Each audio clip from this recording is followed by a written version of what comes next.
Neste mundo nós somos assaltados pelas mais diversas emoções. Afinal, em toda a nossa história, nós enfrentamos as mais diversas situações, sejam elas boas ou ruins.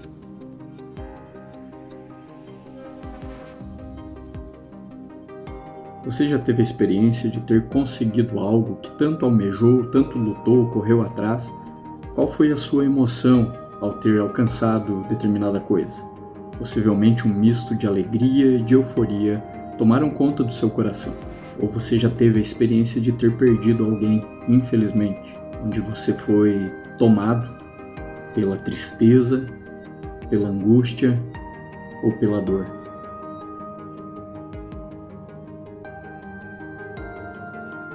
Perceba que as nossas emoções, elas vão de um extremo ao outro e às vezes em um curto período de tempo. Esta flexibilidade das nossas emoções, ela faz parte da nossa estrutura criacional e essencial. Deus nos criou com emoções. A área das emoções também é uma área que foi afetada pelo pecado, logo carente de redenção.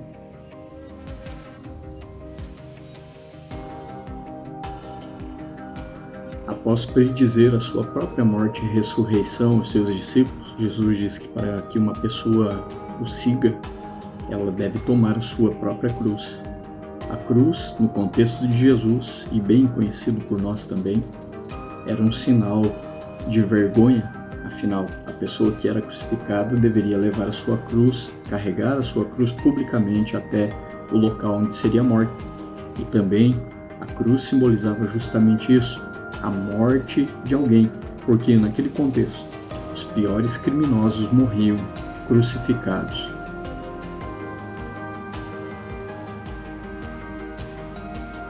Perceba que Jesus usa esta figura da cruz para representar no seu ensino aos seus discípulos a vida de um discípulo seu, ou seja, uma pessoa que segue a Jesus não tem uma vida fácil neste mundo. E isso fica claro no ensino de Jesus, porque ele diz que quem perder a sua vida por causa dele, de fato viveria. Veja que Jesus fala que aquela pessoa precisa realmente morrer para que tenha uma vida com ele. Este carregar a cruz e morrer significa uma vida de renúncia aos desejos, pela fama, pelo conforto e pelo poder que este mundo muitas vezes oferta para o ser humano, e o ser humano entende que isso de fato é uma vida verdadeira.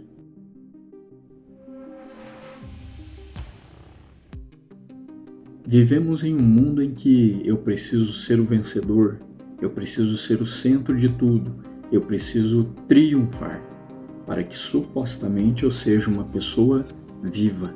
Mas perceba que Jesus está ensinando totalmente o contrário disso, onde nós precisamos morrer para o mundo, cuidarmos da nossa alma. Jesus completa sua conversa com os seus discípulos com dois questionamentos. Ele pergunta qual é o proveito de uma pessoa ganhar o mundo inteiro e perder a sua alma, ou o que uma pessoa daria em troca da sua própria alma.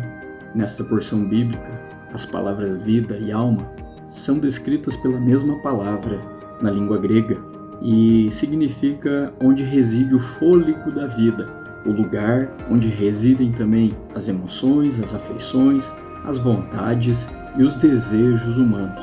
Portanto, o contexto desta porção nos ensina que nós devemos cuidar da nossa alma. Afinal, a nossa vida atesta se somos verdadeiramente discípulos de Jesus ou não. Pessoas que de fato seguras de que são seguidoras de Jesus vivem uma vida para a glória de Deus.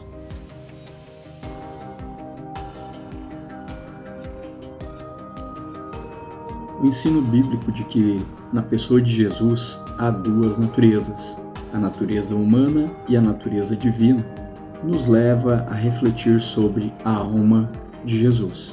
Sim, Jesus tem uma alma, como o homem perfeito que é, ele carrega todos os elementos existentes na vida de um ser humano. Paulo, escrevendo para Timóteo, ele diz que só há um mediador entre Deus e os homens, Cristo Jesus, homem. Portanto, Jesus é o homem perfeito. Nele há todos os elementos perfeitos da natureza humana.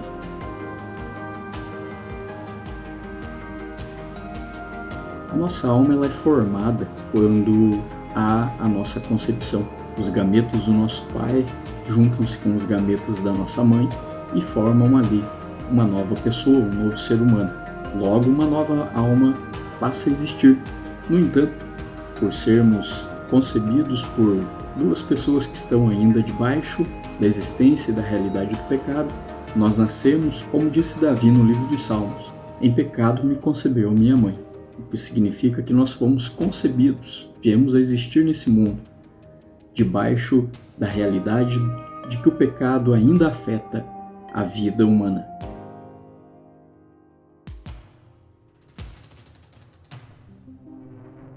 Jesus não teve esta concepção natural da qual todos nós viemos a existir. A Bíblia relata que Jesus, de forma sobrenatural, pelo poder do Espírito Santo, foi concebido no ventre de uma mulher. Logo, Jesus, vindo da parte de Deus, tem uma alma perfeita.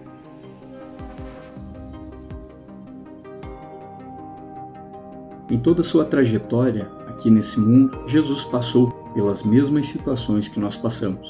O texto bíblico vai nos contar que Jesus teve fome, chorou, se entristeceu, lá no Getsêmani, conversando com os discípulos que ele tinha levado, fala que estava muito angustiado, a alma dele estava muito angustiada até a morte. Também o texto vai dizer que Jesus estava tomado de grande pavor e angústia por conta da sua crucificação. No entanto, Jesus, mesmo enfrentando essas emoções terríveis, antes da sua morte na cruz, se manteve firme no propósito para o qual ele veio a essa terra: salvar o ser humano, trazer redenção para cada um de nós.